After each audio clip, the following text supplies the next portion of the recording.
Hi friends, welcome to మా వంటగది రుచులు. ఈరోజు మన ఛానల్లో సండే స్పెషల్ చేపల పులుసు పెట్టానండి.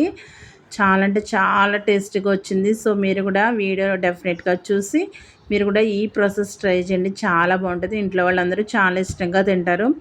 చాలా సింపుల్గా చేసేసుకోవచ్చు. సో ఇప్పుడు మనం ప్రాసెస్ అయితే చూసేద్దామా మరి.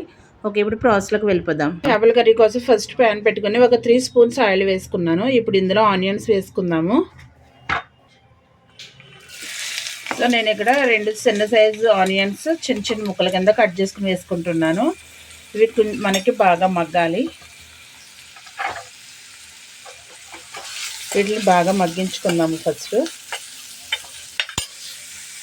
చూడండి, మనకి ఆనియన్స్ వేగుతున్నాయి కదా. ఈలోగా మనం క్లీన్ చేసి పెట్టుకున్న చేపల్లో కొంచెం ఉప్పు వేసుకుందాము. కొంచెం ఉప్పు, అలాగే కొంచెం కారం కూడా వేసుకుందాము. ఇలా వేసుకుని ఇలా కలుపుకోవాలి మనము. కొంచెం ఈ కారము ఉప్పు అన్ని చేపలు కలిపేలాగా కలిపేసుకోవాలి. ఆనియన్ వేగేలోపు మనం ఫస్ట్ చేపలు క్లీన్ చేసుకుని ఇలా అన్నిటికి కారము ఉప్పు పట్టేసుకుని అలా ఉంచితే బాగుంటుంది. అంటే చేప ముక్క అనేది తినేటప్పుడు చప్పగా ఉండకుండా బాగుంటుంది. సో ఇలా కలిపేసుకొని పెట్టుకోవాలి. సో మనకి ఇప్పుడు ఆనియన్స్ వేగుతున్నాయి. చూడండి, మనకి ఆనియన్స్ అనేవి బాగా వేగిపోయాయి కదా.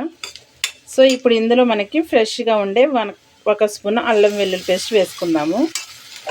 మనకి అల్లం వెల్లుల్లి పేస్ట్ అనేది పచ్చివాసన పోవాలి. మనకి అల్లం పేస్ట్ వేగేలోపు మనము టమాటా పేస్ట్ పెట్టుకుందాము. దీంట్లో ఒక చిన్న ఉల్లిపాయ తీసుకున్నాను నేను గ్రేవీ కోసము. అలాగే చిన్నవి 2 టమాటాలు. ఇవి ఇప్పుడు మిక్సీ పట్టుకుందాము పేస్ట్ లాగా. చూడండి, ఇలా మనకి అల్లం వెల్లుల్లి పేస్ట్ పచ్చివాసన పోగానే మనకి టమాటా పేస్ట్ వేసేసుకుందాము. టమాటా పేస్ట్ కూడా మనకి పచ్చివాసన పోయేంత వరకు ఈ ఆయిల్లో ఫ్రై చేసుకోవాలి. చూడండి, మనకి మసాలా అయితే బాగా ఎగిపోయింది కదా. సో ఇప్పుడు చేప ముక్కలు వేసుకుందాము.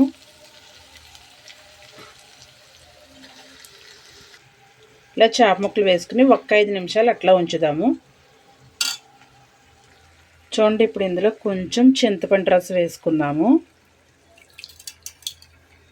అంటే మనం చేపలు ఉప్పు అలాగే కారం వేసి కలుపుకున్నాం కదా, ఆ గిన్నెలోనే నేను చింతపండు రసం వేసేసాను. సో ఇప్పుడు కొద్దిగా కలుపుకుందాము. సో ఇప్పుడు కొంచెం నార్మల్ వాటర్ వేద్దాం. చూడండి, మనకి గ్రేవీకి కావాల్సిన వాటర్ వేసుకుని ఒక్కసారి ఇలా కలిపేసుకోండి. సో ఇప్పుడు మనకి కారం సరిపోకపోతే, అంటే చేపల్లో కారం వేసాం కదా, అది ఒకవేళ సరిపోకపోతే ఇంకొక కొంచెం కారం ఉప్పు వేసుకుంటే సరిపోద్ది. నేను ఇంకొక కొంచెం కారం వేసుకుంటున్నా. చూడండి, కొంచెం కారం వేసుకుని అయితే కలుపుకున్నాను. సో ఫైనల్లీ మనకి ఇందులో ఒకటైతే తక్కువ వచ్చింది కదా, అదేనండి పచ్చిమిర్చి. నేను ఎప్పుడు పచ్చిమిర్చి లాస్ట్లోనే వేస్తాను. సో ఇప్పుడు ఒక్కసారి కలిపేసుకుని మూత పెట్టేసుకుని మనకి కర్రీ అనేది దగ్గర పడేంత వరకు ఉడికించుకుందాం.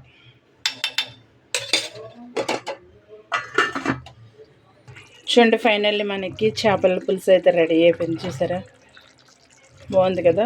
సో ఇప్పుడు స్టవ్ ఆపేసుకుని దించేసుకోవడమే. చూడండి, ఫైనల్లీ మనకి ఎంతో టేస్టీగా చేపల పులుసు రెడీ అయిపోయింది. నోరు ఊరుతుంది కదా. చాలా సింపుల్గా చాలా బాగుంటుంది. సో మీరు కూడా డెఫినెట్గా ట్రై చేయండి. సో ఫైనల్లీ వీడియో నచ్చితే లైక్ చేసి మా ఛానల్ సబ్స్క్రైబ్ చేసుకుని సపోర్ట్ చేసేయండి. టేస్టీ వేడిగా సండే స్పెషల్ చేపల పులుసు. Thank you for watching.